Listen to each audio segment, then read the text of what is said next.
All right. As always, we begin with our rule strategies.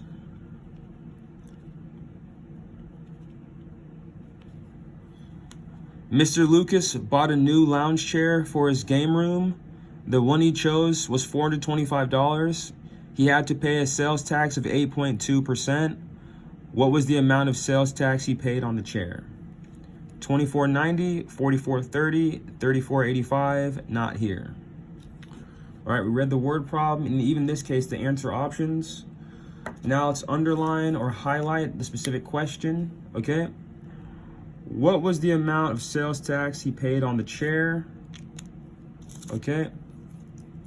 So in this case here, we can underline this as well. He paid on the chair the sales tax. Okay, now we're going to label. Okay, he bought a new lounge chair for his game room. The one he chose was $425. He had to pay a sales tax, okay? He had to pay a sales tax of 8.2%. What was the amount of sales tax he paid for on the chair, okay? Or he paid on the chair. So now we've labeled, okay, this 8.2%, okay? Let's make a little line. So we're gonna have 8.2 divided by 100, okay? Look at the amount of zeros, okay? There's 2 zeros there. So that means that we're gonna move our decimal towards the left, 2 places towards the left, fill that in with a 0. 8.2% is equal to 0.082 as a decimal, okay? So in order to figure out what the sales tax is, we have to evaluate by multiplying $425 by 0.082, all right? This is our evaluation step of our rules, okay? 5 times 2, 10. 2 times 2, 4, plus 1 is 5. 2 times 4 is 8.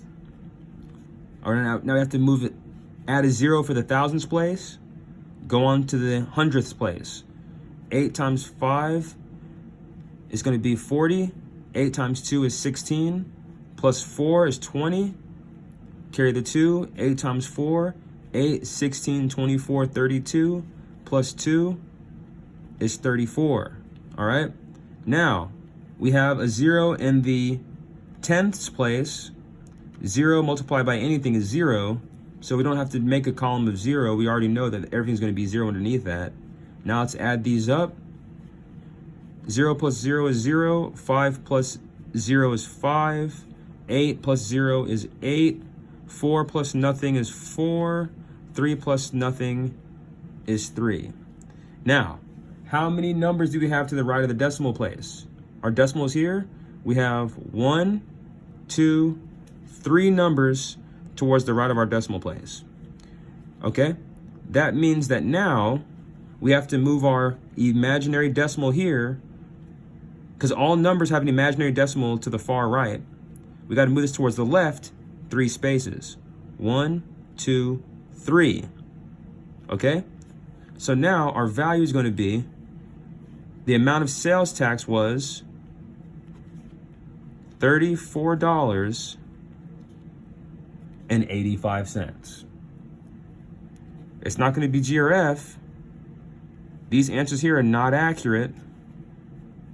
It is here, so not here is not accurate. The answer is H. Okay? The answer is H. $34.85. Okay? We evaluated using multiplication. Okay? And we selected the correct answer, which is H. All right? This is the accurate answer. All right? The answer is H. Okay? Hope this video helps. I will see y'all in the next video.